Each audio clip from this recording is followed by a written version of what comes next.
Bien le bonjour d'Algérie, mesdames et messieurs, où que vous soyez, que ce soit à l'intérieur comme à l'extérieur du pays. J'espère que vous allez bien et que vous vous portez bien en ce 15 avril 2026. De notre côté, c'est toujours un réel plaisir de vous retrouver chaque mercredi en direct de la station régionale d'Oran avec notre humble équipe technique pour vous servir durant 1h30 de programme qui, je l'espère, sera à la hauteur de vos attentes. Programme qui aujourd'hui va nous emmener du côté de la santé. Bien évidemment, nous sommes à quelques jours passés de la journée mondiale de la santé et dans ce sens, la direction de la santé et de la population d'Oran a organisé un vaste programme de sensibilisation au profit de nos citoyens.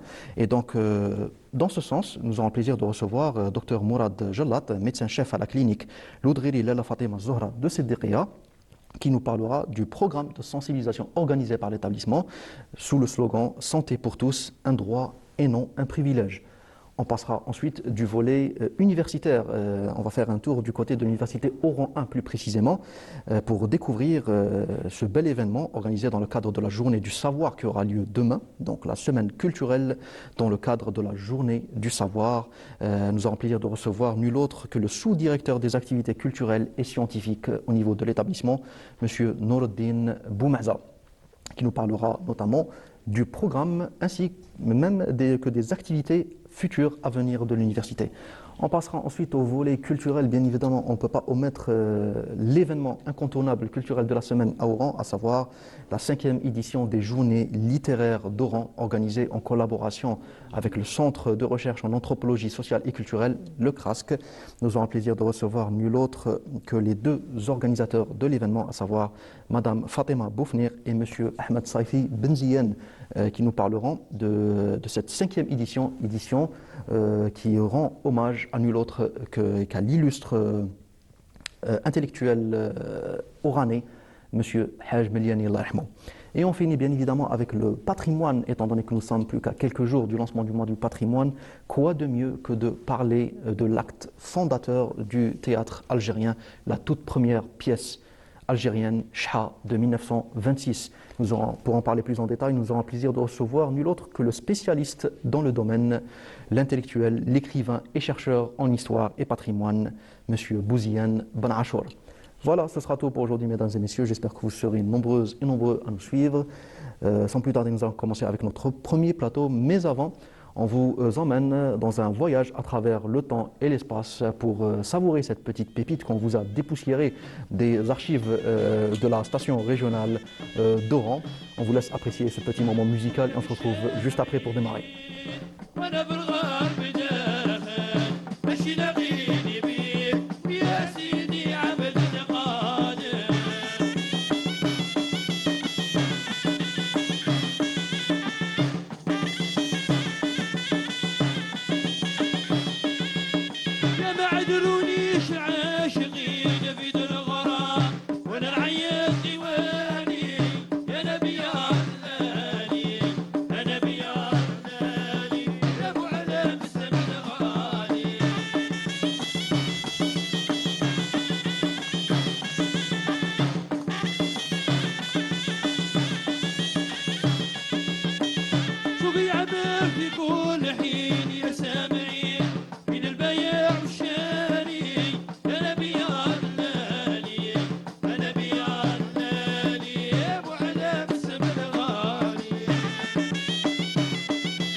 Et oui, c'est le riche patrimoine musical l'Aïssawa qui nous vient directement de la région de Mostaganem. Sans plus tarder, nous allons commencer avec notre plateau, comme je vous l'ai dit, consacré à la sensibilisation dans le cadre du programme de sensibilisation Santé pour tous, un droit et non un privilège. Nous aurons le plaisir de recevoir docteur Mourad Jalat, médecin-chef à la clinique Loudreri Lala Fatma Zahra de Siddiqia. Donc, enchanté à mon tour, je tiens à vous remercier pour votre aimable invitation. Je tiens à mon tour de saluer votre téléspectateur aujourd'hui. Ça me fait un grand plaisir d'être parmi vous et participer dans cette émission. Donc, j'ai l'honneur à moi de participer à votre... Tout le plaisir est pour nous, tout le plaisir est pour nous, docteur. Quand même, ça a été on va dire un événement très très chargé en activité qui a été organisé par la direction de la santé de la population d'Oran. Très bien. C'est un événement qui a été organisé aussi dans le cadre de la Journée mondiale de la santé. Oui. Alors, parlez-nous un peu de la participation de votre établissement dans cette manifestation. Donc, PSP Siddiqia, c'est le chef-lieu de wilaya, c'est le PSP le plus proche à la wilaya d'Oran. Oui. Il est situé dans le centre. Il a tellement un territoire, très grand territoire. Il occupe un territoire, très grand territoire de la wilaya d'Oran. Allant de Siddiqia elle-même, la centre, nous avons à peu près 12 pour les cliniques. Donc 12 pour les cliniques et allant de Siddiqia jusqu'au Sidi El-Bachir, Bilgir, donc l'Aqid, et même Hay Shuhada, donc le PSP Hay Shuhada et le PSP El Barki. D'accord. Donc nous avons on a dominé la wilaya d'Oran. Donc en termes de chiffres, c'est combien de patients, on va dire, par jour? Donc, je ne peux pas récapituler, mais je peux vous donner un chiffre approximatif. Personnellement, à jour, un seul médecin peut faire une quarantaine, cinquantaine, 60 consultations par jour. D'accord. Donc il faut compter 1000 consultations par mois pour un seul médecin. Ah oui, quand même. Donc c'est 60, c'est un chiffre assez important. On a des polycliniques qui travaillent H24. D'accord, donc la consultation, elle est continue et l'accessibilité aux soins, elle est presque permanente. Donc, si tu as sur 12 pour les cliniques, 9 points de garde qui travaillent H24. Donc, dans les diverses disciplines médicales? Non, je parle des urgences, pas des urgences. D'accord. Donc, concernant les consultations spécialisées, on a chaque polyclinique a ses propres spécialistes. Donc, aucune l'externalisation, c'est des médecins spécialistes qui travaillent à l'hôpital et qui font des consultations chez nous. Donc, on prépare le nécessaire, c'est-à-dire le matériel, et voilà. Donc, ils font la consultation chez nous, à la polyclinique, ils travaillent à l'hôpital. Donc, c'est un travail vraiment... c'est un engagement, tu peux dire, quotidien pour nous, comme étant médecins généralistes ou spécialistes, d'assurer l'accessibilité permanente des soins. Et des fois même à domicile, pour ceux qui n'ont pas... Très bien, on va parler. Justement. Puisque la semaine dernière, on avait reçu la représentante de la DSP d'Oran, qui nous a dit qu'aujourd'hui même, on propose ce type de soins pour ceux qui ne peuvent pas se déplacer. Bien sûr. Pour diverses raisons. Je peux vous dire, on a les 3 ans qu'on a vécu maladie, en Covid, la pandémie mondiale du Covid, on a eu cette réflexe. Donc, on a eu ce réflexe plutôt, c'est d'aller vers le malade au lieu de se déplacer. Donc, on a eu l'idée avant, d'accord, de la part de la tutelle, de faire du soin à domicile pour des gens handicapés, pour des gens qui peuvent pas déplacer. Et par ailleurs, comme vous savez, dernièrement, c'est la maladie redoutable, l'AVC, qui permet qui rend le patient handicapé et qui ne peut pas déplacer. Oui. D'accord. Donc, justement, vous avez abordé un point très intéressant, à savoir les nouvelles maladies qui prennent de plus en plus d'ampleur, malheureusement, comme l'AVC, même le diabète. Donc, quels sont les facteurs aujourd'hui qui favorisent l'émergence de ce type de maladie? Est-ce que c'est l'hygiène de vie? Je peux vous étonner d'ailleurs par un chiffre qui m'a étonné personnellement. C'est quand dans une population comme l'Algérie, qui compte 40 millions, presque, à peu près 40 millions, on a plus de 4 millions diabétiques. Donc c'est étonnant. C'est un chiffre énorme. C'est un chiffre énorme. L'État d'ailleurs a signalé cette flambée d'émergence à le diabète. Oui. Et on a fait pas mal de programmes avec la tutelle, avec la DSP, pour faire lutter contre cette maladie redoutable. Oui. Donc elle est multidisciplinaire. Oui. C'est pour ça c'est difficile de prendre en charge tous les malades diabétiques, surtout en complications. Oui. D'accord. Qu'est-ce qu'elle a fait, la tutelle, au niveau du ministère de Santé et notre cher conseiller et cher confrère, on a tenté vers la sensibilisation. Bon, comme on dit avec le proverbe en arabe, c'est guérir mieux. Prévenir mieux de guérir. Donc on essaie d'éradiquer le mushkil dès le début avec des comportements sains, avec des comportements simples et sains et qui peuvent sauver des vies. D'accord. Donc on a fait tout un programme. On a fait des comme on peut vous citer la wilaya d'Oran, on a toute une maison diabétique. La rue Hubert, au niveau de l'hôpital, dans le CHU. Même il y a un projet pour le PSP, une maison diabétique, elle est récente, on essaye de faire le maximum pour faire avec la maison diabétique. Oui, surtout qu'on voit aujourd'hui qu'il y a quand même une volonté politique même de fabrication d'insuline made in Algeria. Oui, c'est un succès qu'on doit saluer. On doit saluer les autorités, on doit saluer, bien sûr. Presque toute la matière était importée. À un moment donné, on ne peut pas avoir l'insuline en Algérie, même c'est plusieurs médicaments. Oui. Donc, alhamdoulilah, on a par rapport à 10 ans, 15 ans auparavant, on ne pensait pas arriver à ce point. Oui. Donc, est-ce qu'on peut dire aujourd'hui qu'on a un stock suffisant pour couvrir plus ou moins les besoins de la plupart, en tout cas, des malades qui se présentent au niveau de l'établissement? En matière de médicaments? Oui, en matière de prise en charge. Oui. Pour l'instant, pour l'instant, bon, si on parle de l'insuline, l'insuline, pour l'instant, personnellement, je n'ai pas reçu de pénurie ou un problème de l'insuline.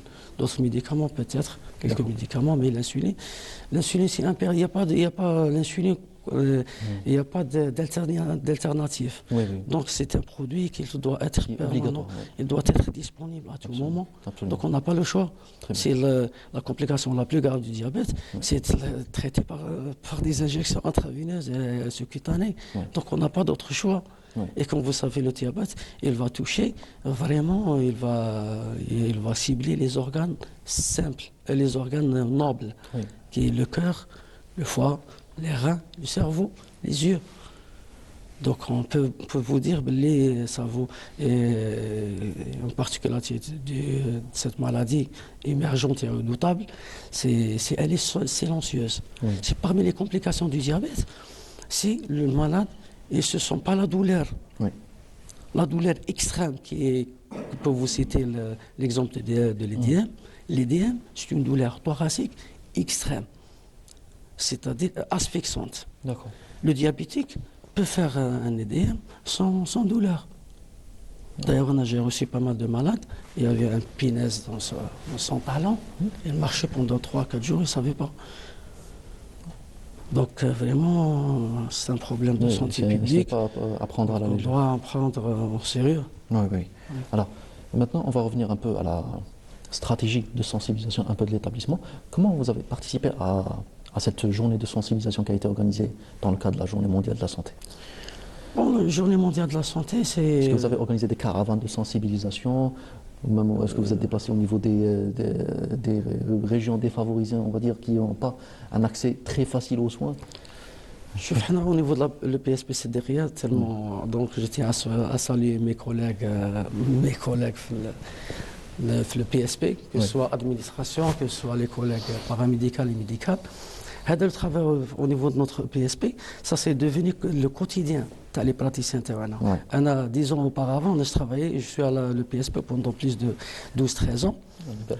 12-13 ans auparavant, on fait que la consultation, le travail quotidien terrain, c'était centré sur les EPSP. Mais le Covid, jusqu'à l'heure actuelle, Ça, c'est devenu le quotidien interne. C'est faire des journées en dehors de milieu de travail. Le déplacement pour les organes, pour les zones enclavées. Oui. Des journées de sensibilisation, même au niveau des centres, centres de conférence. On fait même les soins à domicile, comme vous avez annoncé avant. Donc j'imagine que c'est un programme qui a aussi augmenté la charge de travail oui, des bien équipes. sûr, oui, bien sûr. Ouais. Et c'est là où on voit aussi le quotidien très très difficile des Justement, oui. médecins. Il faut être à jour, oui. Oui. Bien sûr. Alors, déjà, maintenant, pour revenir un peu à la sensibilisation, est-ce que le personnel médical est formé justement à ce concept de sensibilisation pour essayer de sensibiliser au maximum la population? En matière de formation, À la sensibilisation, formation. oui, à la oui, je fais partie de la cellule de formation, le PSP. D'accord. Donc on fait des mains et des pieds pour organiser ces formations pour le personnel de santé. Oui. Donc il faut renforcer, il faut vraiment former les gens, des professionnels de santé, que ce soit paramédical, médical, ou même les agents, des fois, un agent polyvalent. Oui. Il a un réflexe, c'est un médecin. Tellement qu'il a rencontré pas mal il s'est retrouvé dans une situation vraiment d'urgence quand on a comment dirais-je, les accidents de la voie publique. Oui. On reçoit pas mal des malades, des accidents domestiques, des accidents de voie publique. Donc, à force, avec l'agent maintenant, c'est-à-dire, il prend avec l'expérience, le réflexe, l'infirmier, le médecin, maintenant. Des fois, quelqu'un pour les cliniques comme c'est derrière, qui ont une charge de travail très élevée, tout le monde est mobilisé. Donc, tu peux avoir, dans une minute tu peux avoir un asthmatique. Tu peux avoir un accident, tu peux avoir une plaie profonde, tu peux avoir des asphyxies, par exemple, de gaz. Fait 5 minutes, tu peux avoir plusieurs urgences. Donc tu dois mobiliser tout le monde. Oui, donc vous êtes un seul médecin ou deux médecins, tu ne peux pas gérer avec la situation. Oui, il faut aussi donc on se retrouve des fois c'est-à-dire on est dans l'obligation de former notre personnel. Donc il faut aussi avoir beaucoup de sang-froid aussi pour maîtriser ce stress, on va dire, de plusieurs pathologies qui débarquent. Donc ça aussi, j'imagine que ça peut aussi avoir un impact sur la santé même des médecins, à la longue, la santé mentale des médecins, on va dire. Oui, c'est un axe, c'est un autre paire de manches. Donc dernièrement, on compte. Le thème d'actualité, le thème de santé mentale, c'était le thème d'actualité dans les années 2022-2000, d'accord, parce que j'ai le Covid, les gens se retrouvaient dépressifs. Donc vous étiez libre dans ta vie quotidienne, tu sors comme tu veux, tu te déplaces, tu voyages, tu fais cela, ceci. Oui. Mais après le Covid, on avait le confinement. Oui. Donc les gens se trouvent à 14h, à 13h enfermés dans la maison pendant 2 ou 3 ans. Donc on subit la période les dîners. Donc les gens, que ce soit personnel de santé, que ce soit les travailleurs, que ce soit c'est le monde entier qui est touché avec la période d'une pandémie mondiale. Donc se retrouver avec un problème de de santé mentale, même pour le personnel de santé, parce que c'est eux qui ont pris la grande partie. C'est eux qui ont plus de charges, plus de pression, plus. Et d'ailleurs, il y a plusieurs de médecins qui sont décédés. D'ailleurs, les chiffres on s'attendait toujours, tous les jours, les chiffres des décès. D'accord. Bon. On va profiter un peu des quelques minutes qui nous restent pour parler un peu des activités à venir de l'établissement. On a tout un programme, donc comme j'ai déjà annoncé que le PSPC derrière a pris l'habitude de faire des programmes durant toute l'année. Maintenant, on a des programmes à préparer de janvier au décembre. D'accord. D'accord. D'accord. Et comme je vous ai dit toujours, Dr Jella, je fais partie de la cellule de formation, les médecins généralistes. D'accord. Oui. Donc on a tout un programme pour les médecins généralistes et le programme des sorties de les zones enclavées, comme vous avez de sensibilisation. Oui. On fait des sorties, on fait... Donc c'est toujours un programme de sensibilisation. Toujours un programme de sensibilisation. D'accord. Et les thématiques, est-ce qu'elles varient ou c'est sensibilisation par rapport à une Là, pathologie nous avons, précise? je peux vous donner par exemple, Oui. dans le Mouahada, j'ai choisi les urgences ophtalmiques. D'accord. Notamment les accidents comme les accidents domestiques, œil rouge. Par exemple, au mois de mai, on a un programme Talimato. Donc, comme je vous ai dit, parmi les Notamment avec conséquences. Eid al-Adha qui approche, etc. Donc j'imagine Donc, que ça rime malheureusement souvent avec accidents domestiques très aussi. bien, oui. Donc Oui, c'est pour j'imagine ça qu'on a précipité, on a fait des sorties, on a fait des sensibilisations, on a fait des séances, au niveau des polycliniques. Moi, personnellement, j'ai entamé le sujet des accidents domestiques. Les accidents domestiques, quand on dit domestique, c'est la maison, c'est la cité, c'est le cafétéria, le Fiab Bzef. C'est de prendre, des fois qu'il y a des actes ou des consignes ou des consignes مدوهم للناس. هذاك le conseil peut vraiment éviter un accident qui peut un accident avec un geste simple. Tu peux sauver par exemple un enfant. Les enfants de 1 à 14 ans sont le plus touchés par des accidents domestiques. Oui, d'où l'importance aussi Donc vraiment, des fois, un enfant, il va y avoir un handicap permanent. Absolument. Juste parce que on n'a pas su quoi faire. Le couteau في بلاصته ما حطيتش المنشار في بلاصته. Tu as mal utilisé la main. Vous savez, docteur, là-dessus, vous abordez un point très, très, très intéressant, à savoir l'importance de la formation d'au moins un secouriste par famille. Ça fait partie, Inch'Allah. Parce qu'une fois, on avait reçu un médecin urgentiste au niveau du CHU d'Oran qui a parlé justement d'un programme qui a été organisé par l'établissement pour former justement des secouristes. Oui, bien sûr. Parce que c'est des gestes assez simples, mais qui permettent de sauver une vie en attendant l'arrivée des secours. Bien sûr, bien sûr. Donc, est-ce que vous êtes d'accord aussi qu'aujourd'hui, c'est une nécessité? C'est pas juste il faut le faire, enfin, c'est pas juste il est préférable de le faire, c'est une nécessité. Je plaisante avec mes patients ou là avec mes amis et mes collègues, نقول لهم toujours une anecdote ولا quand vous voulez نقول لها شوف ماذا بك ما تمرضش بصح إلا مرضت مرحبا بك. Donc dans le sens tu fais le possible نتاعك. احنا كيف ما قال لك ربي سبحانه هو اللي يشفي. احنا on est que des سبب. Donc il faut la vigilance, il faut adopter des comportements sains. Que ce soit au niveau du travail, au milieu de travail, que ce soit à la maison, que ce soit sur le terrain. D'ailleurs, maintenant, on voit que les gens, les stades combinés, félicités, ils sont partout maintenant. Absolument. Des fois, على بالك comment dirais-je, حاجة une pierre محطوطة ولا حاجة ما كان والو منها ça va causer un accident vraiment grave. يطيح على ودنه ولا على عينه ولا il va avoir un handicap permanent et c'est désolant. D'accord. Et notamment durant les fêtes, notamment généralement là on a beaucoup de couteaux qui traînent, etc. Je peux vous dire, dernièrement, ce que j'ai remarqué personnellement, parce que je fais toujours les urgences, je fais toujours les gardes et je vois presque quotidiennement les accidents. Ça s'est diminué par rapport. Ça c'est trop diminué. Il y a quand même. Ça c'est trop diminué. Il y a quand même une conscience. Il y a بزاف ناس qui critiquent les médias ou critiquent les réseaux sociaux maintenant. بصح كاين عندهم des fois عندهم des bienfaits. Oui, absolument. Donc par rapport Là-dessus, c'est un point très très intéressant. J'aimerais qu'on s'y regarde un peu.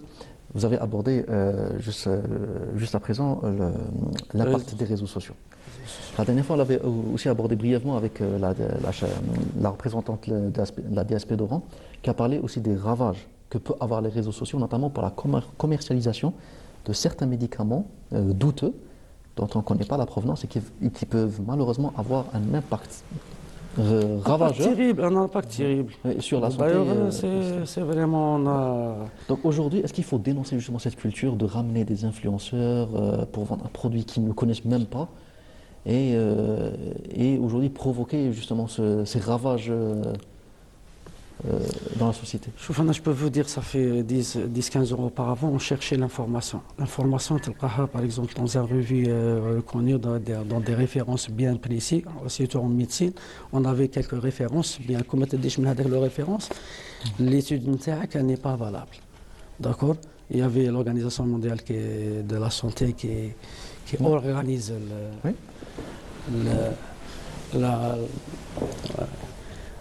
qui organise cette prise en charge ou cette prise de médicaments au niveau mondial. Mais ce qu'on a remarqué dernièrement, les réseaux sociaux, c'est les informations vraiment à l'allégé. Vraiment, moi personnellement, facilement influençable. J'ai eu pas mal de cas où une سيدي se sent مانيش عارف أنا pour un influenceur ولا مانيش عارف شافها في les réseaux sociaux باللي ça y est une fois la tension artérielle elle est stable donc elle peut arrêter le médicament. Oui. Et encore pire des fois. On voit ça souvent chez les diabétiques aussi, qui arrêtent souvent oui, le bien traitement sûr, parce qu'ils disent non, ça va, je me sens bien, je ne ressens pas de... Oui, bien sûr. Juste pour mais d'un côté, pourquoi on fait la sensibilisation des fois? Parce que le malade m'a le côté physique, qui est le côté psychique. Absolument. Donc, par exemple, au niveau des EPSP, la tutelle à la main, chaque polyclinique, qui est un psychologue. D'accord. Donc, on a eu la culture de psychologue. 10 ans auparavant, on n'avait pas ça. Oui. D'accord. Oui. Donc les psychologues sont partout maintenant. Tu peux trouver un psychologue dans la maternité, le PSP, les hôpitaux, ils sont partout. Ah, ça c'est très important. Pourquoi? Oui. Parce que généralement, je peux vous dire que 50-70%, les maladies organiques, c'est d'origine psychologique. Oui. Et les diabétiques, il a un défi quotidien. Tu ne te sens pas, tu te notes tu fais le quotidien, tu prends le café, tu prends le déjeuner, le dîner. Il est toujours quotidiennement عنده هذاك الصراع تاع هذه ناكلها هذه ما ناكلهاش هذه طلع لي السكر هذه تهبط لي السكر هذه منا مع احنا راك عارف لي زالجيريان العراس العرضات الاخر منا يشوف الناس تاكل دونك سي فريمون impact sur le côté psychologique. Oui. Étant donné que maintenant qu'on parle un peu des effets très importants que peuvent avoir les réseaux sociaux sur l'inconscient même de la population, est-ce que l'établissement aussi se rapproche de ces nouveaux outils de communication, mais pour en faire de la sensibilisation? Oui, on est obligé, on est dans l'obligation. C'est obligé aussi aujourd'hui de s'adapter. Le défi, il est vraiment là.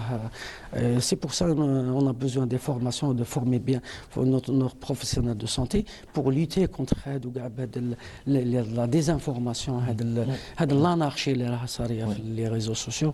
Donc, nous avons un programme très chargé au niveau de notre PSP, que je salue à l'occasion, nos collègues et confrères. Disons 15 ans auparavant, l'information, on cherchait l'information. Tu déplaces, tu vas à l'université, tu vas à l'tabib, tu vas à l'ingénieur, tu vas à l'avocat, tu vas à donc un clic, téléphone, يخرجوا لك tellement يخرج pas mal de documents, des idées de youtubeurs qu'on doit faire vraiment... C'est à double tranchant aussi. Oui. Donc, des fois on trouve l'information, mais des fois on trouve aussi des articles farfelus et qui malheureusement peuvent souvent prêter à confusion. Oui, bien sûr, oui. Ouais. Donc, on a un défi, on a vraiment un très grand travail à faire pour limiter les dégâts par rapport qui me dit que les réseaux sociaux me font les bienfaits qu'elle les malfaits. Absolument. Donc on doit bien lutter contre la désinformation et il faut s'intégrer, il faut participer. Absolument. Parce que qui tu les réseaux sociaux qui me disent toujours avec le commentaire تاعهم يقول لك انتم راكم تتبعوهم mais effectivement Ouais. Parce que les gens qui ont des diplômes, qui ont de savoir, avant, ils ne faisaient pas des vidéos, ils ne faisaient pas des pages. Quelques des anciens médecins, par exemple, spécialistes connus, mais je pas une page sur le Facebook. Absolument. Donc avant, les gens qui me disaient qu'ils avaient la peur de faire une page, de faire une vidéo, de faire quelque mais qui me disaient les fausses, la fausse graine ou la mauvaise graine, comment dirais-je, donnent vraiment un espace très grand sur les réseaux sociaux. Oui. Donc on était dans l'obligation, les gens culturels, les gens cultivés, les gens qui ont du savoir, les gens des spécialistes, ils étaient obligés de participer à faire les réseaux pour, bien sûr, nettoyer. Avant de finir, Dr Jalat, j'aimerais profiter un peu de votre présence pour sensibiliser tous nos chers téléspectateurs par rapport à la culture du dépistage précoce aujourd'hui. Oui, Pour tout type de maladie. Hein. tout type de maladie. Parce que c'est une culture qu'il faut je conseille notre cher téléspectateur, nos chers citoyens dehors, on a presque les UPSP partout. Oui. Il faut H24, il y a des journées à organiser. Il faut s'approcher aux établissements. Les plus proches. Problème dépistage, je peux vous donner l'exemple de dépistage qui me dit les accidents domestiques. هذا هو البرانسيب تاع لو ديبيستاج علاش نديرو الديبيستاج ولي ستاتيستيك وكاع هذاك لاكسيدون اللي قلنا عليه تاع تحط ان كوطو هنايا بو ان جيست بانال يدير لك كاتاستروف حنا علاش لو ديبيستاج سي لو ميم برانسيب c'est-à-dire il faut dépister pour éviter هذاك لو بير même si tu tombes dans la maladie ou là tu vas avoir le diabète la tension ou l'akhar au moins كما قال لك تدي هي chaque maladie que ce soit chronique ou la maladie grave ou là on a toujours classé des stades. Donc, au stade de l'HTA, le diabète, il y a un diabète de type 1, type 2, résistant, non résistant, non résistant.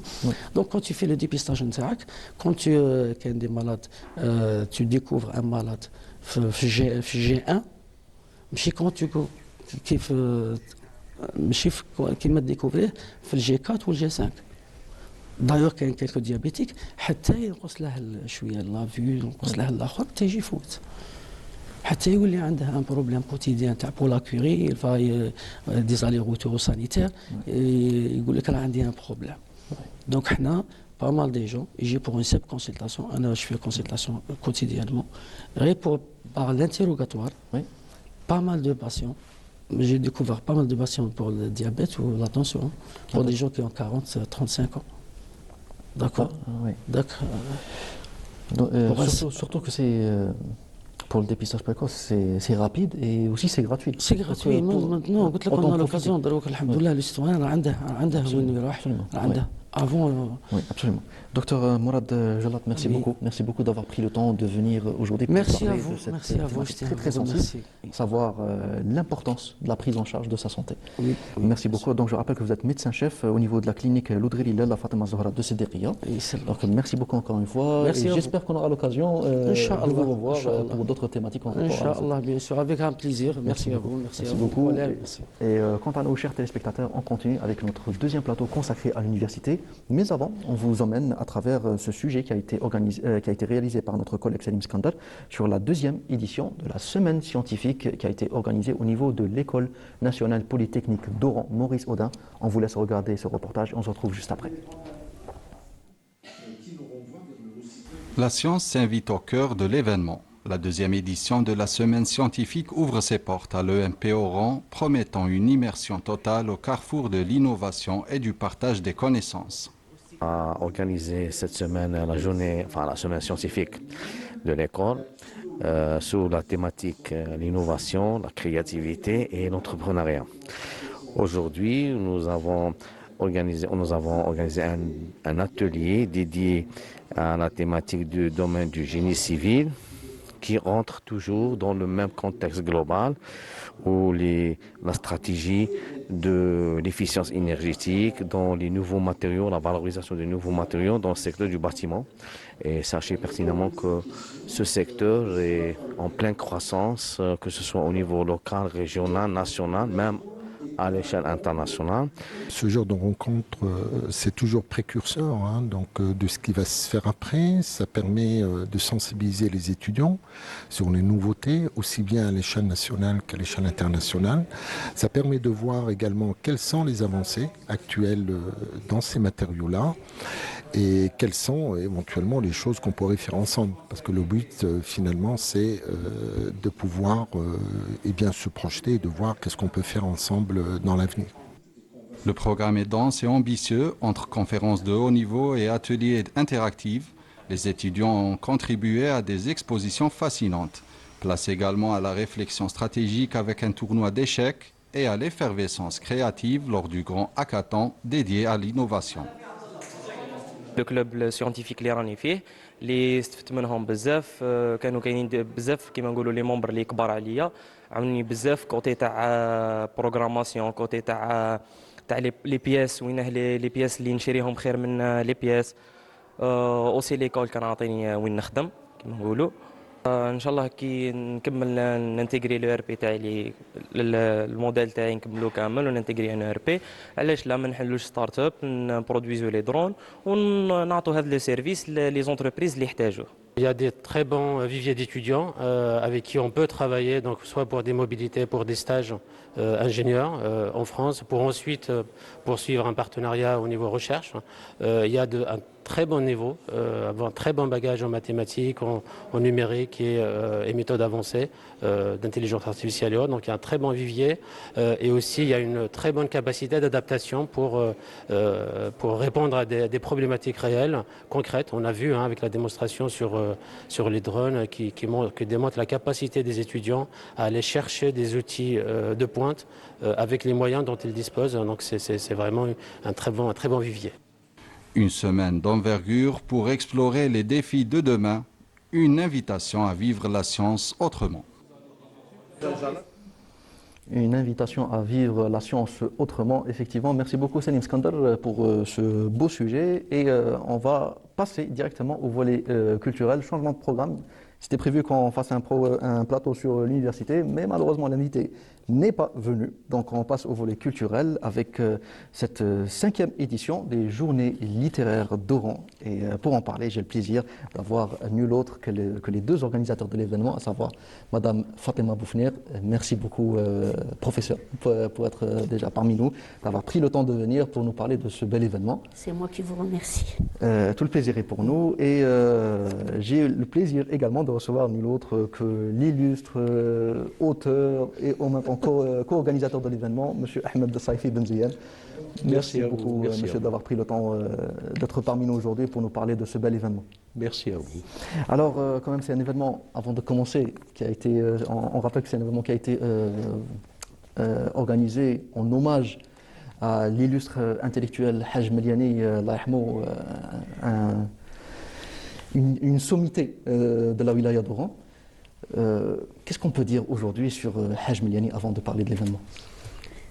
Tout ce qu'on peut dire sera vraiment minime par rapport à la valeur de Haj Meliani. D'abord, c'est une personnalité et un personnage de la ville d'Oran, mais pas seulement, puisqu'il est connu au niveau national et même au niveau international pour ce qu'il a apporté à la culture locale, à la culture nationale et à la culture internationale, notamment par son apport au patrimoine immatériel. Absolument, absolument. Déjà, pour parler un peu de l'aspect littéraire, on rappelle que Haj Meliani a aussi été l'auteur, co-auteur d'un livre sur l'histoire du rail. Oui. C'est malheureux parce qu'on ne parle pas assez de cet ouvrage, je trouve. Effectivement, mais il faut connaître aussi le personnage.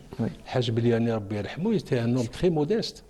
Il n'attendait rien de quiconque, c'est-à-dire que c'est quelqu'un qui travaillait beaucoup, qui lisait beaucoup, qui était très à l'écoute des gens, Allah yarhamah, très à l'écoute des différents aspects, particulièrement de la ville d'Oran, parce qu'on lui attribue la paternité du rail, enfin la paternité, je veux dire, classement. le fait d'avoir mis en lumière la musique rail Oui.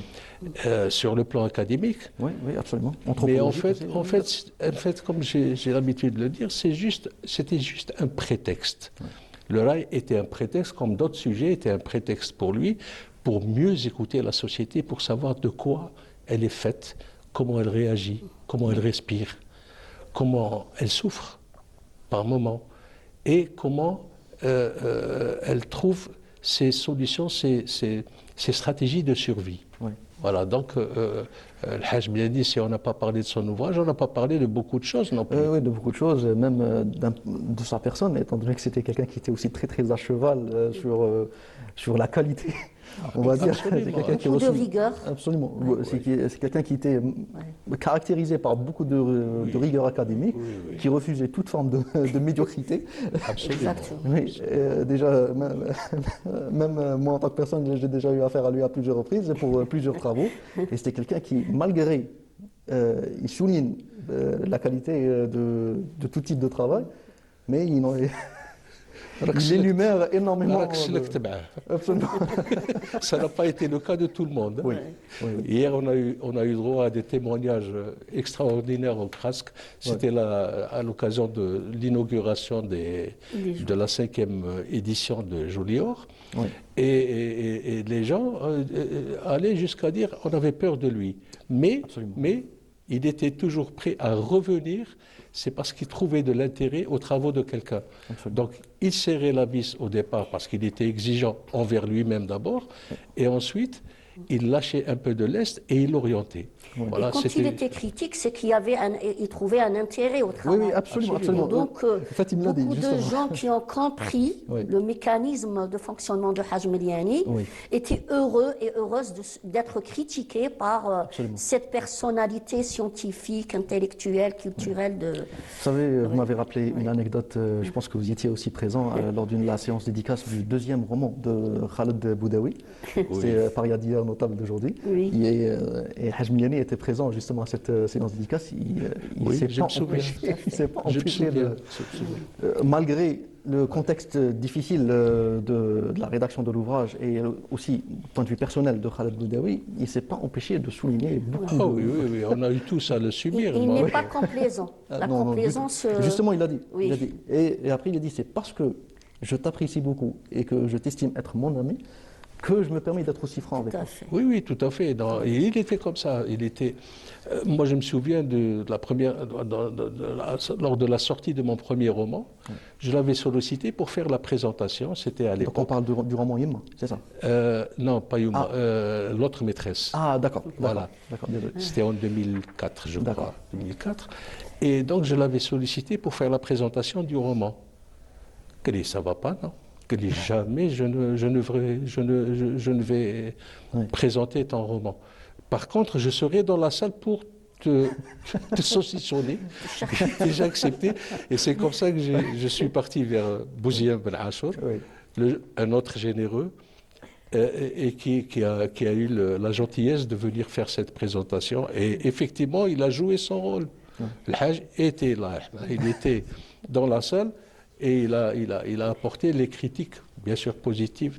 Mais c'est normal parce qu'il avait de l'expertise sur certaines questions. Oui, absolument. Et il absolument. était le mieux placé pour expertiser les travaux, des productions culturelles, artistiques, littéraires. Et puis, il avait cette intelligence de ne pas s'enfermer dans un genre ou dans une discipline au niveau pour la littérature. Mais il reste dans le grand champ de ce qui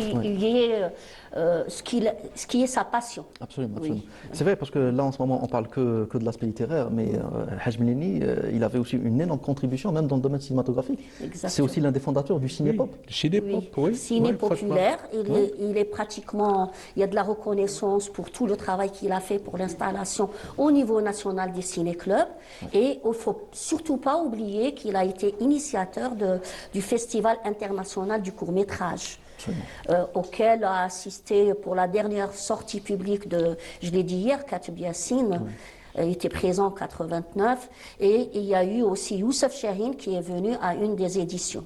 Donc pour voir, donc la ville d'Oran a rayonné par rapport à l'apport de Haj Meliani à travers l'association Ciné Populaire, à travers les ciné-clubs et à travers le festival du court-métrage international. Absolument. Bon, l'Ahmou, c'est quand même une immense perte pour l'Algérie en général et la wilaya d'Oran en particulier.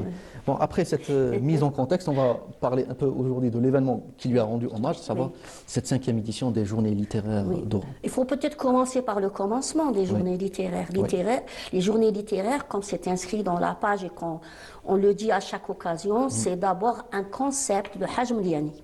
D'accord. Parce que de son vivant, malheureusement, on va dire à pratiquement une semaine, un 29 juin où il y avait la présentation du livre de Mohamed Mabtoul, donc il était venu et il revenait du salon du livre de Chlef. Et donc il a dit, c'est pas normal, la ville d'Oran, avec ses intellectuels, ses écrivains, ses capacités, son potentiel artistique, littéraire et surtout littéraire, n'arrive pas à avoir son salon du livre. Et donc, heureusement, entre-temps, il y a eu le salon du livre, donc c'est déjà quelque chose qui se réalise même s'il n'était pas présent. Donc, il a dit, il faut absolument qu'on se voie et qu'on discute. Donc, il était question d'organiser un salon du livre. Et en discutant, dans la discussion, devant la porte donc, du local où on avait fait la rencontre, il a développé un petit peu, parce qu'il est très généreux, lui, quand il se lance, il se lance. Donc, il nous a dévoilé, heureusement, l'essentiel, et c'est en ça que c'est important le partage. Il nous a dévoilé l'essentiel de sa vision de ce concept. Et malheureusement, le 2 juillet, donc, il nous a fait... Qu'il me pardonne, un faux bond, il est parti.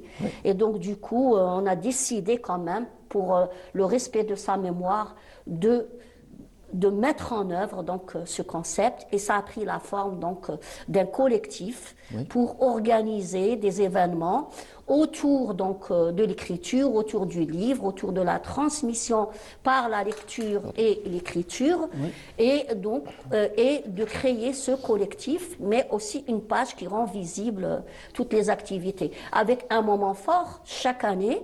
Donc, une édition des Journées littéraires, mais entre les 2 éditions, il y a plusieurs activités. D'accord. Donc, et justement, par rapport à cette 5e édition, qu'est-ce qui la différencie un peu des éditions précédentes? Alors, la 5e édition, d'abord, 5 ans, c'est quand même important. Parce que nous, on s'était donné donc, le défi d'aller le plus loin possible. 5 ans, c'est déjà important, à nos yeux, mais aussi aux yeux de tous ceux et celles qui suivent, et qui suivent aussi, qui tiennent à ce que la mémoire de Haj Meliani soit honorée et on continue. Donc la 5e édition, et c'est aussi pour nous un moment de bilan et un moment de réflexion à trouver une nouvelle forme pour la prochaine édition. Donc on est en train de réfléchir, on commence à mettre le comité de réflexion et de réalisation de la nouvelle forme, mais cette édition, elle est dédiée parce qu'on est à quelques jours du mois du patrimoine. Et comme Haj Meliani aussi, donc il a apporté au patrimoine, notamment le patrimoine immatériel, puisqu'il a eu un prix du patrimoine, un prix national, je pense, de la présidence. Il y a un prix du patrimoine. Je sais qu'il a eu un prix donc, institutionnel. Et donc, ce prix concerne justement son apport au patrimoine immatériel. Donc, notre thématique, elle porte sur le patrimoine, puisque le Hajj a travaillé sur le patrimoine, puisque nous sommes à quelques jours de l'inauguration donc, du mois du patrimoine, mais aussi à quelque chose auquel Haj Meliani tenait énormément. Et il considère que nous devons passer le relais à la jeunesse et aux jeunes. Et donc son grand rêve, et nous espérons pouvoir le réaliser, c'est de pouvoir réaliser une grande rencontre nationale et internationale avec les jeunes qui sont complètement impliqués, producteurs, engagés pour la promotion de tout ce qui est culture, art et littérature. Absolument. Donc, alors la nouveauté aussi, le deuxième élément, c'est que les autres éditions, nous n'avons pas organisé d'activités concernant un aspect de l'apport de Haj Meliani, c'est par rapport au cinéma. Donc cette année, la clôture se fera par la projection d'un film documentaire portrait sur Haj Meliani qui a été fait sur demande du collectif, à nos amis du collectif Haj Fitas et Sriane Mounir. Et donc ils ont fait un portrait à Haj Meliani qui a été déjà projeté lors de la 3e édition et qui va être le samedi matin à 10h à la Cinémathèque projeté. Et l'après-midi, nous allons clôturer par un film qui parle donc du patrimoine et de la jeunesse et qui est un film proposé par l'Institut Cervantes et qui nous permettra justement de nous approprier aussi d'autres pratiques, d'autres approches pour promouvoir aussi le patrimoine local et le patrimoine national. Voilà. Donc le plus fascinant avec cet événement, c'est que ça ne concerne pas uniquement la littérature, en dehors du nom. C'est vrai que c'est les journées littéraires, mais ça parle aussi de patrimoine, de cinéma. C'est dans le même esprit que Haj Meliani d'ailleurs. Tout à fait, tout à fait. Oui. Lui, il ne voulait pas se fermer dans une discipline. Absolument. Deuxièmement, il ne voulait pas qu'on s'enferme dans un espace. C'est pour cela que les 5 événements ne se déroulent pas à un même endroit. Oui. On sillonne la ville, aussi bien les espaces publics fermés que les espaces publics ouverts. Oui. Et c'était ça son idée, c'est d'aller vers le public. Absolument. Et donc tout ce qui est art, culture, littérature ne doit pas être enfermé dans des espaces au fait qu'on considère naïvement que c'est des espaces qui valorisent, mais qui pour le Haj Meliani enferment et retarde donc la symbiose et la synergie qui se fait avec le public qui est ciblé. Absolument. Et le public ciblé, ce n'est pas seulement les producteurs, mais c'est aussi les bénéficiaires qui sont en réalité des acteurs à ses yeux. Absolument. Je reviens vers vous, Monsieur Benziane, pour une question un peu poussée, on va dire. Parce que Madame Boufniq a parlé du fait de la jeunesse qui reprend un peu le flambeau de l'héritage de Haj Meliani. Donc aujourd'hui, par rapport à la littérature et en tant qu'auteur, comment cet événement peut-il contribuer à démocratiser l'accès à la littérature en dehors d'un public déjà acquis? Oui, non, mais effectivement, l'impact de ces journées littéraires, on ne les avait pas mesurées au départ. On a eu une édition sur la poésie. D'accord. Et nous étions étonnés par le nombre de personnes qui écrivent aussi bien en français qu'en arabe, qu'en amazigh. Donc, et nous étions étonnés de voir tout ce panel de ce chant fleuri par de nombreux poètes. Il y a des poètes qui ne se connaissaient même pas, qui ne savaient même pas qu'ils étaient poètes, qui étaient dans la poésie, et qui se sont révélés lors de ces journées-là, je crois que ça avait duré une semaine à peu près, dans différents endroits de la ville. On a même organisé une balade des poètes qui partait de Sid el-Houari, le lieu où habitait le Hajj, et qui passait par la promenade de l'étang, ex de l'étang, et qui arrivait jusqu'à la place du 1er novembre. Donc c'était des poètes qui se sont baladés. C'était un événement. La promenade s'appelait Sur les traces de Haj Meliani. Ah d'accord. Voilà. D'accord. Et on est parti donc de son histoire personnelle en traçant un chemin. Donc il y a l'impact de ces journées littéraires. C'était, pour nous, ça a été positif. Positif dans le sens où ça a permis à quelques personnes de se révéler dans l'écriture, dans la littérature. Revenons maintenant sur la question des jeunes. Moi, je suis absolument émerveillé par le nombre de jeunes qui écrivent.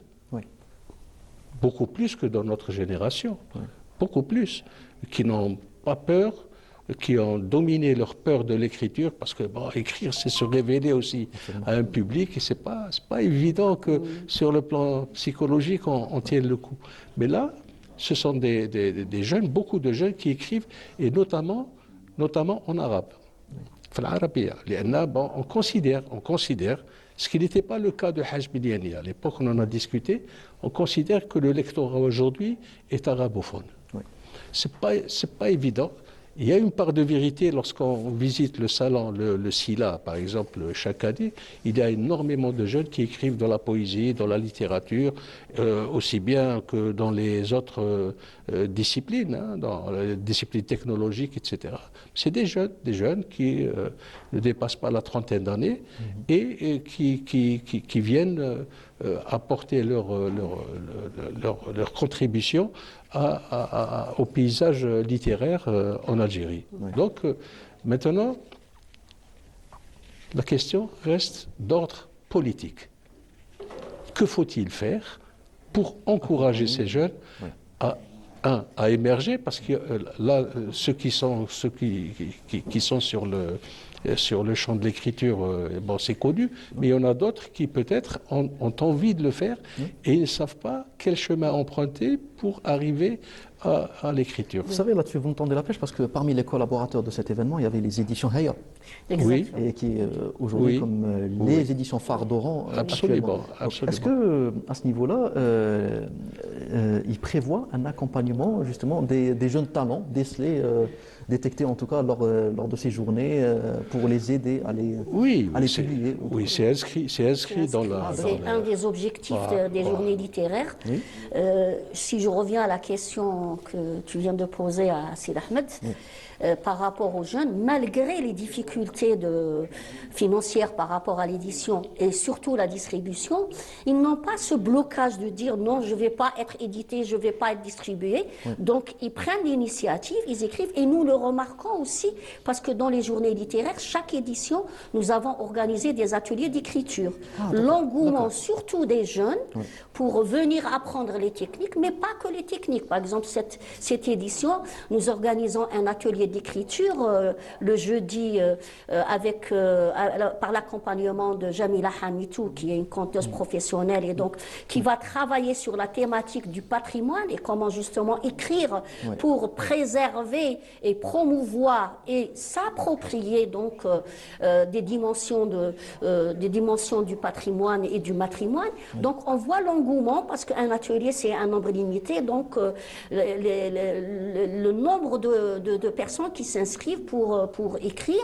Et moi, j'assiste et des fois, je suis émerveillée par les textes. La première édition, on a encore tous les textes qui ont été produits. Alors, les langues, c'est l'arabe, c'est le français, c'est l'algérien, c'est la tamazirt, c'est l'espagnol, c'est l'anglais. Bon, les deux autres langues un peu moins.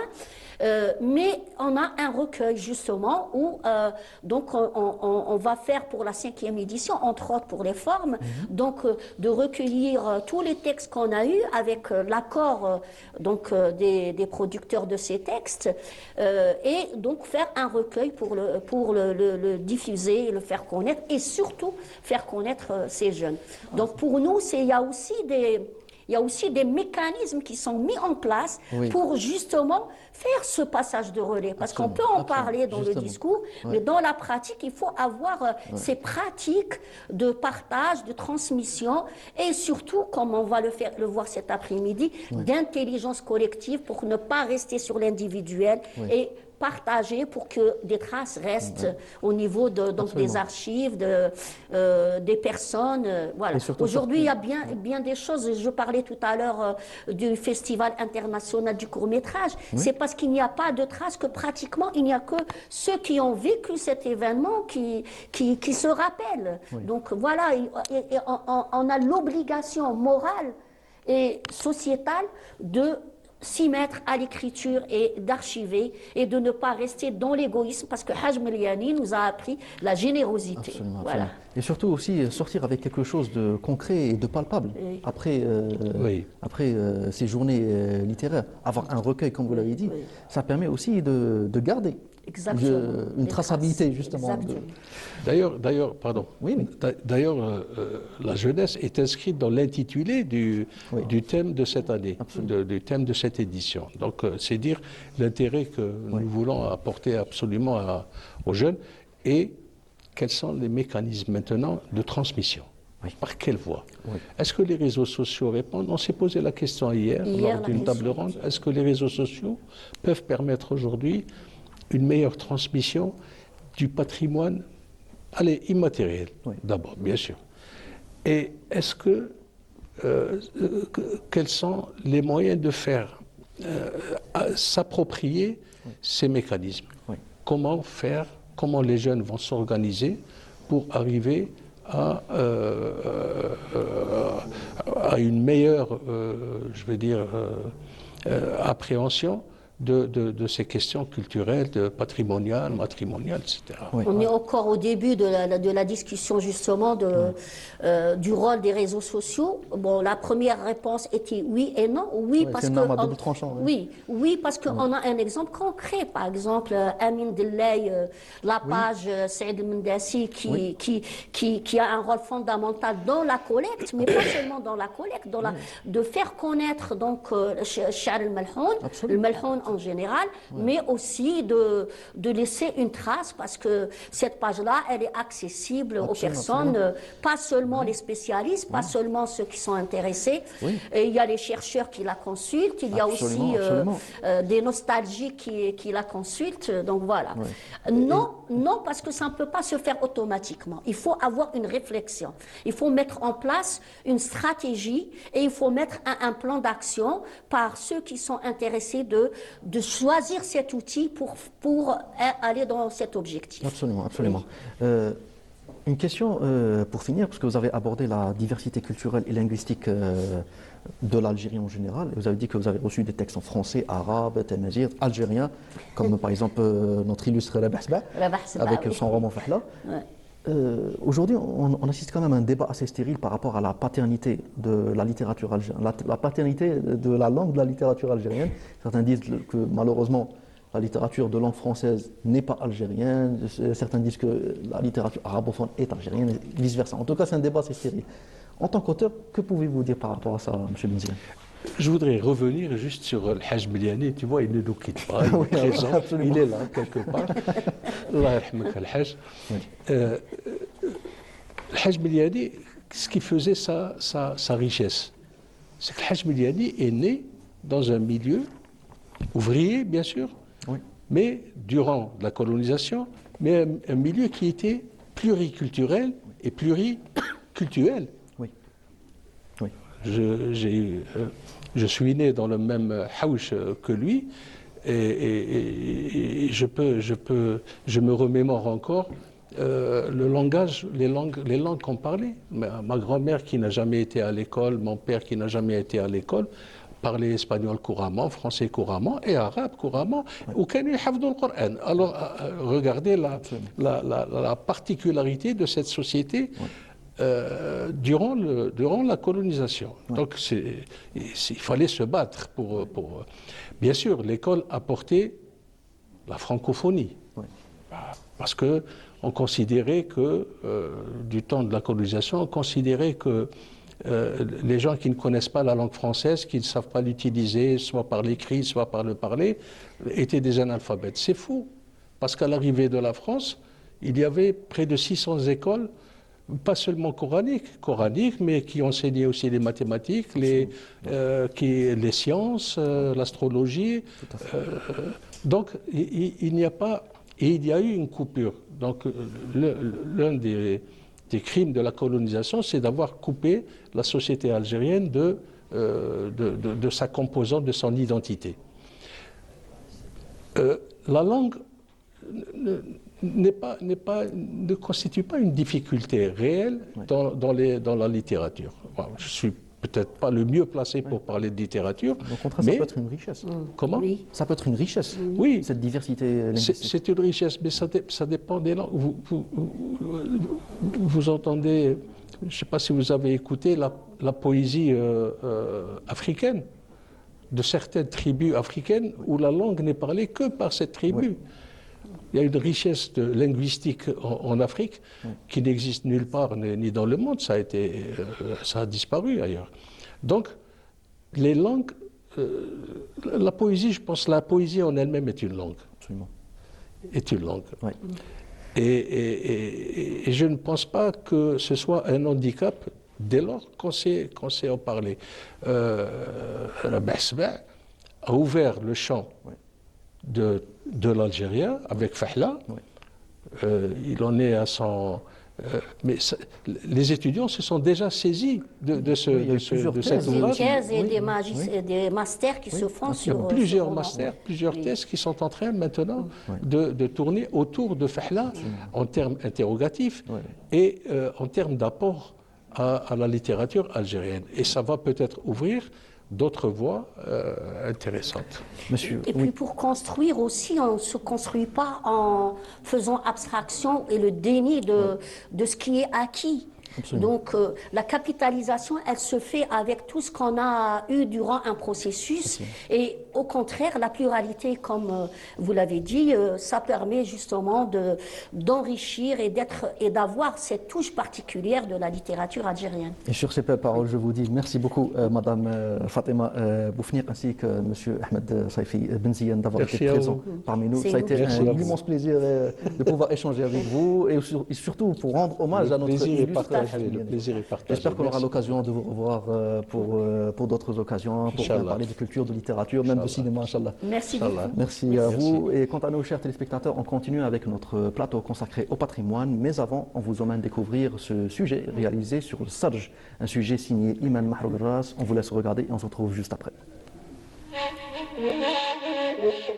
En cuir lisse, aux bordures entièrement estampées à la main, un aspect ferme tout en assurant un amortissement efficace, totalement flexible, dont la légèreté de la selle offre une liberté de mouvement totale. Sellier est plus qu'un métier, c'est un art, parce qu'il œuvre dans l'esthétique et nécessite beaucoup de passion et patience. Maniant la matière première noble qui est le cuir et les fils de dorure. Tel maître Nourdine Garmit, artisan qui tient à transmettre son savoir-faire et son expérience à ses frères qui désirent apprendre. Ce métier spécialisé dans la selle arabe devenu une référence. دونك بعد ما كملنا المراحل تاع التفصيل هذوك كما شفتوا يبقى لنا التبلاع دروك. عندنا هذا القدح وهذو الورايات كبار تاعه وهذا القربوس وهذو الورايات صغار تاعه وعندنا الجناب. اول حاجه اش نديروا نقصوا هذو يسموهم الحلات وين نقصوهم بعد كي نولوا نبلعوا يدخل فيهم القدح هنا والقربوس. الحاجه الاولى نبلعوا الجناب في بعضها نبلعوا الجناب في بعضهم كما راكم تشوفوا هنايا نبلعوا الجناب. هذه يسموها التبلع، هذه يسموها الصارمه تبلعهم في بعضهم. ومن بعد نبلعوا القدح ونبلعوا القربوس في بعضها كما راك تشوف رانا مصرمينهم هنا. ومن بعد نبدا نفوزوا القدح والقربوس في الجناب هذو بالفتله، هذه يسموها الفتله. هذه يسموها كي نبلعوا السرج يسموها الصارمه، هذه تبلع تاع السرج يسموها الصارمه. وكي نكملوا التبلع راك نشوفوا التبلع تاعها كيف يخرج فيها. عندنا القربوس، هذا هو القربوس ها يجي يركب هنا وهذو الورايات الصغار تاعها يركبوا هنا. وعندنا الجناب هذو زوج شغل كي نبلعوهم هذه يسموها الصارمه نبلعوهم وتبقى لنا المرحله التاليه هذه نديروا لها السفيفه تاع نركبوها ونفوتوا هذا الخيطه. اول حاجه نفصلوا كما راه كان يفصل نفصلوا الجناب في الزوج نعاودوا كما كان يقولوا نفصلوا القربوس ونفصلوا القدح نفصلوهم نديروا لهم الكرتون تحت. هذه الكرتون باه المجبود ما يقعد مستر ونرشموهم. هذه الديس هذه يسموها الرشيمه هذه. ومن بعد نأمروهم مجبود. هذه الرشيمه نأمروها مجبود. هذه راك تشوفوا التعمار تاع المجبود كيف. دونك عندنا هذا الجنب هذا كما راك شفتوا كانوا يعمروا فيه. بعد ما يتأمر كاع نقلعوا له الكرتون تاعه وفي لي بياس الجنب هذا الاول والزوج والقدح والقربوس تاعه كي يتعمروا نقلعوا لهم الكرتون ونديروا لهم لا دوبلير كما كنتوا تشوفوا في السطاره الاولى هذه سنه ونعاودوا نبلعوها هذه كما كنا نقولوا الصارمه تاعها وصوالح ونديروا لها المرحله التاليه تاعها سفيفه وتكون كامله السطاره. هذه السطاره يسموها راهي الديسه فيها شويه خفيفه يقولوا لها نص عماره. والمجبود هذا راهي مأمره بالمجبود الاصفر وكاين المجبود الابيض. وعندنا هذه السطاره هذه ثاني نخدموها بنفس الطريقه اللي خدمنا هذه. عندنا هنا مأمره بالمجبود الابيض نقدروا نديروا لها قبل الكرتون كما كنا نديروا فيه هذه ومن بعد نقلعوا الكرتون نديروا لها لا دوبلير تاعها ونبلعوها كما كنا نشوفوا في الطريقه تاع السطاره السهله. Soigneusement étudié, chacun de ces accessoires, chaque détail requiert les techniques manuelles les plus fines. en commençant par utiliser le chasse-peau pour la découpe judicieuse du cuir à la main, puis par l'abacar qui permet à la finition des bords du cuir afin qu'il ne soit pas tranchant. Passage oblige par la rainette afin d'encastrer la couture pour éviter son usure. Utilisant la pareuse pour affiner le cuir et éviter les surépaisseurs. Passage inévitable par le rembordage pour replier le bord d'une pièce de cuir afin que la coupe ne soit pas visible. Et enfin, l'ornement de fil d'or vient agrémenter cette belle réalisation. Nordin Garmit, artisan d'exception au service du cheval. Merci beaucoup Iman Mahroug Ras pour ce sujet très intéressant consacré au sarj. Alors, comme je vous l'ai dit en début d'émission, nous allons parler à présent de patrimoine, mesdames et messieurs, et pas n'importe lequel, le patrimoine théâtral. Étant donné que nous sommes à quelques jours du lancement du mois du patrimoine, quoi de mieux que de célébrer le centenaire de l'acte fondateur du théâtre algérien, la pièce Chha de 1926. Et pour en parler, quoi de mieux que d'échanger avec notre illustre écrivain, chercheur, journaliste, M. Bouzien Ben Achour. Monsieur Ben Achour, toujours un plaisir de vous recevoir comme à chaque fois pour parler de culture. Merci beaucoup, merci pour l'invitation. Merci. Tout le plaisir est pour nous, monsieur. Alors, nous célébrons le centenaire quand même. C'est pas rien, c'est 100 ans quand même de la création de la toute première pièce algérienne, Chha de 1926. Oui. Alors déjà, avant de parler de la pièce, il serait intéressant de faire connaître son auteur. Donc Ali Sellali, qu'on connaît plus sous le nom de Allalou. Oui. Bon, Ali Sellali, Rabbi Rahmou dit Allalou, est un enfant de la Kasbah d'Alger. Il est né en 1902. Et très tôt, très tôt. D'abord, il quitte l'école très tôt, à 13 ans, et il a son certificat d'études, et il est obligé, parce qu'il est orphelin de père, là aussi très tôt, et il est obligé de travailler. Mais aussi, comme tous les Algériens de cette époque-là, assez curieux, d'abord, il s'intéresse à la musique classique, notamment la musique andalouse. Et le théâtre le happe très vite. Il commence aussi à s'intéresser au théâtre et surtout aux troupes de théâtre qui venaient en Algérie. Le théâtre en Algérie, notamment celui venu du Moyen-Orient, est en arabe classique. Et ce théâtre-là, en arabe classique, touchait une très petite élite dans les grandes villes. Et pourquoi on dit que c'est le fondateur du théâtre algérien? Parce qu'il a été le premier à écrire et jouer dedans, à interpréter, il interprète la pièce Chha. Et cette pièce-là, c'est une pièce d'abord structurée, c'est une pièce en 3 actes, c'est une pièce qui parle l'arabe algérien, qui s'adresse à tous les Algériens. Et puis c'est une pièce qui va ouvrir la voie au théâtre, à un théâtre autochtone, un théâtre populaire. Et ce théâtre-là va donner de l'appétit à beaucoup d'autres interprètes. Il y a, je vais citer une belle formule de Abdelkader Djerloul, Rabbi Rahmou, qui lui a consacré, qui a fait la préface, parce que Allalou a publié, a édité un livre qui s'appelle L'aurore du théâtre algérien, en 1982, sous l'égide du Kridish à Oran. Et ce livre-là a été préfacé par Abdelkader Djerloul, grand sociologue qui a enseigné à l'université d'Oran. Donc, qu'est-ce qu'il dit, Djerloul? Il dit, si Rachid Qsantini est l'homme orchestre du théâtre algérien, Allalou en est le fondateur. Et Allalou, il mérite bien cette... disons ce titre-là. Il écrit 7 pièces de théâtre de 1926 à 1932. 7 pièces de théâtre qui tournent toutes autour des problèmes que connaissait l'Algérie de l'époque. Bien entendu, c'est des pièces où l'élément dominant, c'est le rire, la comédie. Mais c'est des pièces aussi qui ont un lien direct avec disons, la situation politique de l'époque. Bien sûr, on ne parle pas de politique de manière très, très directe, mais c'est déjà des pièces émancipatrices. Justement, à ce niveau-là, dans quelle mesure la pièce Chha s'inscrit-elle dans une forme de résistance culturelle, en tout cas, face au colonialisme français? Comme je viens de le dire, d'abord, c'est une pièce qui parle algérien. C'est très très important, qui s'adresse à l'ensemble des Algériens. Oui. Cette élite du CEP, du certificat d'études primaires, elle n'est pas élitiste, elle est élite parce qu'elle a un diplôme. Les Algériens, dans une très très grosse proportion, n'avaient pas accès à l'école à l'époque, parce que la France a fait ce qu'elle a fait du peuple algérien, et aussi parce que c'est une pièce qui introduit un personnage légendaire, un personnage maghrébin. Bon, il ne nous appartient pas uniquement à nous, mais il appartient, disons, à la partie nord de l'Afrique.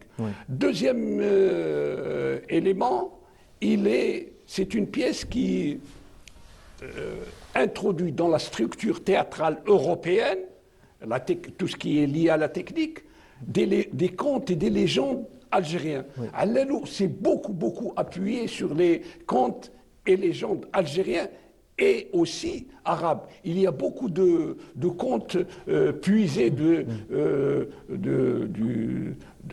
contes des Mille et une nuits. Et on trouve cette trace-là. Et cette trace-là, elle irriguait déjà la culture populaire algérienne.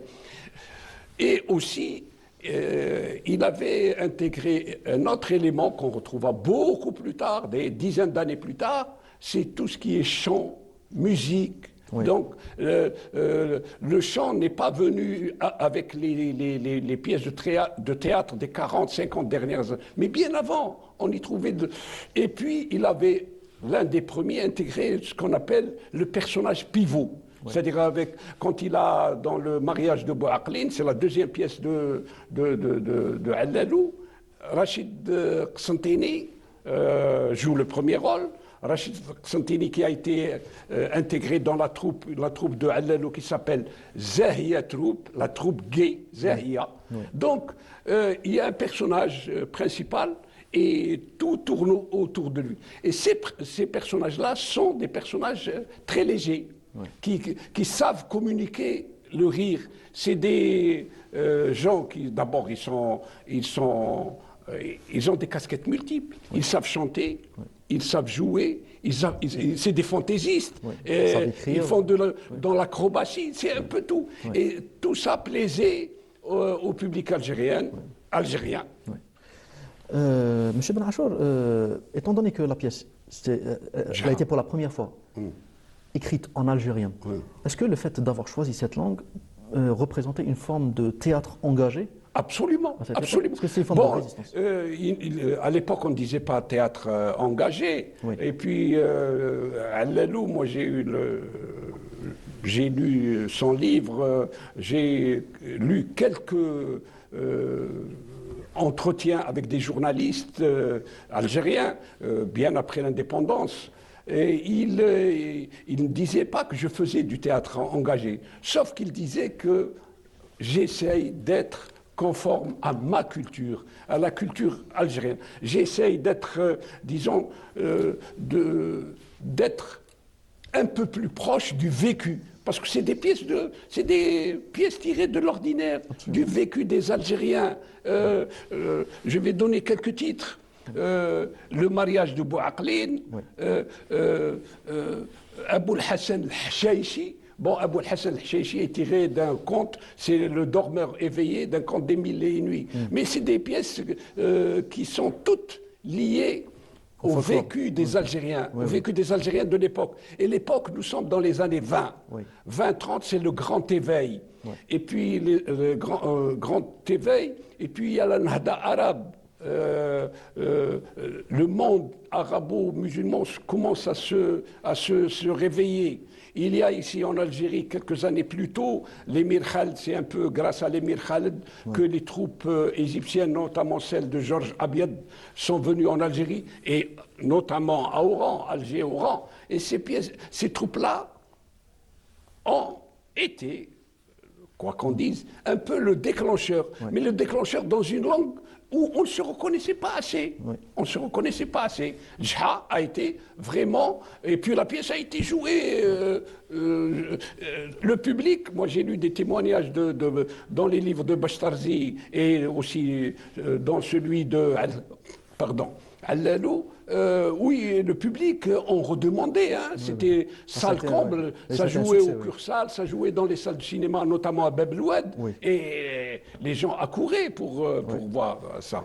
Alors justement, M. Ben Achour, avant de rentrer un peu plus dans les détails, je vous invite, on va faire une petite pause musicale dans laquelle je vous invite, et j'invite tous nos chers téléspectateurs, parce qu'on va rester toujours dans le patrimoine, pour découvrir cette belle pépite musicale interprétée par le groupe Ferda. On vous laisse savourer ce petit moment et on se retrouve juste après.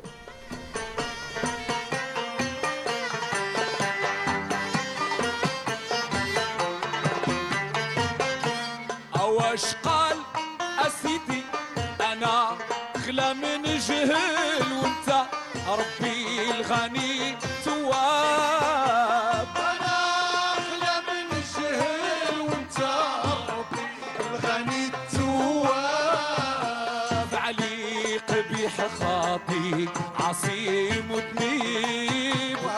يا سيدي علي قبيح خاطي عصيم وذنيب. اجتمع فيا كل عيب. انت على العبد شهيد رقيب. علم الغيب ماني حلم ماني تقي ماني عبد. لكن من ترحم رغم عن أنف كل حاسد. ولا عليك بفعاله ولا عليك بفعاله. في بحر رحمتك غسل العاصي ما يقدر الموال. حاشا يخي من يحسن ظنه فيك. ويا كريم الكرامة غيتنا بفرج. حاشا يخي من يحسن ظنه فيك. ويا كريم الكرامة غيتنا بفرج. حاشا يخي من يحسن ظنه فيك. ويا كريم الكرامة غيتنا بفرج. حاشا يخي من يحسن ظنه فيك.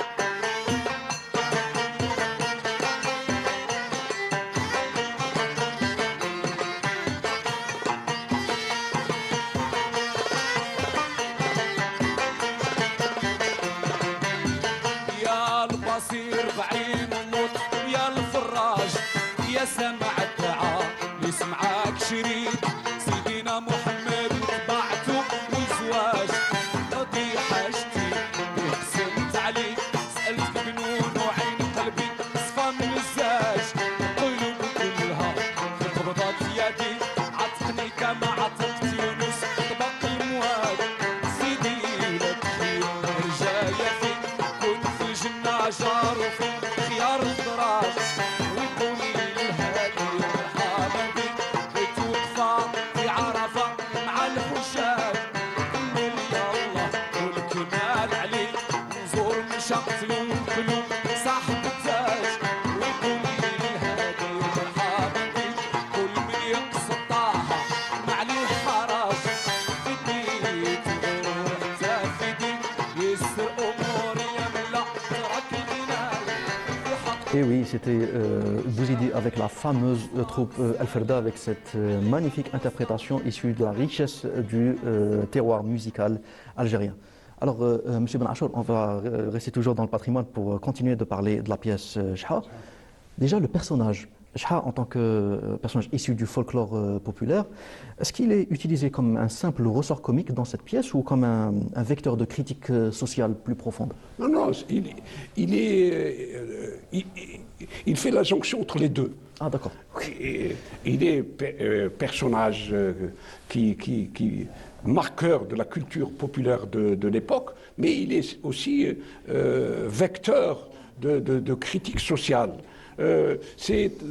À travers Chha, Allalou fait un théâtre de la remise en cause, de la remise en cause de l'ordre établi par les Français. Nous sommes encore sous le code de l'indigénat, nous sommes encore des indigènes. Donc, quelque part, même à travers le rire, c'est un théâtre subversif. Oui, c'est une revendication identitaire. Absolument, c'est une revendication identitaire. D'abord, il y a la langue. Cette langue-là, parlée par la majorité des Algériens. Cette langue-là qui est une langue... c'est une formule de résistance, c'est une langue résistante d'une certaine manière. Donc, il utilise cette langue à travers Chha, personnage principal, et même les autres pièces de théâtre. Hein. Toutes ces pièces sont dans la confrontation, mais une confrontation qui est intelligente. Il est très intelligent. Il utilise beaucoup les aphorismes, les maximes, les proverbes, et tous ces maximes, toutes ces maximes et tous ces proverbes sont tirés de la culture populaire. Et ils disent quelque chose, et ce quelque chose parle aux Algériens, à qui était adressé ce théâtre-là. C'est pour cela qu'on dit qu'il est le fondateur du théâtre algérien. Parce qu'on en a vu des pièces de théâtre qui sont passées, qui ont été montées même par des Algériens, dès le début, au tout début du XXe siècle. Sauf que lui arrive avec un théâtre qui... C'est une forme de rupture continuité. Hein.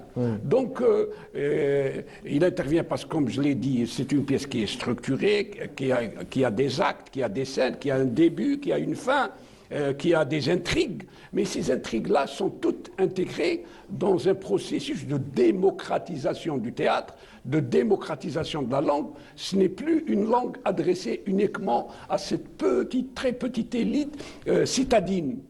On est dans un théâtre citadin, c'est vrai, mais on élargit l'écho. Et cet écho-là va donner naissance à beaucoup d'autres troupes de théâtre. Bachtarzi, qui était dans une troupe musicale, qui a connu Allalou dans Al-Motrebiya, mais Al-Motrebiya était plus une troupe de formation musicale que formation théâtrale.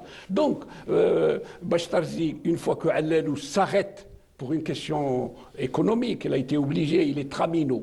Il a fait plusieurs métiers, son dernier métier c'était le tram, quoi. Il était pointeur dans les trams d'Alger. Donc, Bachtarzi, Mahidine reprend le flambeau, notamment avec Rachid Qsantini, et toutes les pièces qui viendront après, dans les années 30 et début des années 40, sont des pièces de théâtre. Bien sûr, on est toujours dans le comique, dans la farce, dans les pièces courtes, sauf que c'est des pièces qui parlent en arabe, c'est des pièces qui aussi étaient intégrées avec les troupes musicales, et puis c'est aussi des pièces qui s'intéressaient aux sujets nationaux. Absolument. Merci beaucoup, Monsieur Bouziane Ben Achour, d'avoir été présent parmi nous pour nous éclairer et nous raconter un peu l'histoire derrière la création de la fameuse pièce Chha de 1926 de Allalou. Merci beaucoup encore une fois et j'espère qu'on aura l'occasion aussi de vous retrouver pour d'autres belles occasions culturelles. Merci à vous et merci aussi à vous, chers téléspectateurs, de nous avoir suivis jusqu'au bout. C'est déjà la fin de cette émission. J'espère qu'elle vous a plu. Un grand merci à l'équipe technique ainsi qu'à l'équipe à la régie pour avoir assuré le bon déroulement de cette émission. Excellente suite de nos programmes sur Canal Algérie. Prenez bien soin de vous et quant à moi, je vous dis à très bientôt. Au revoir.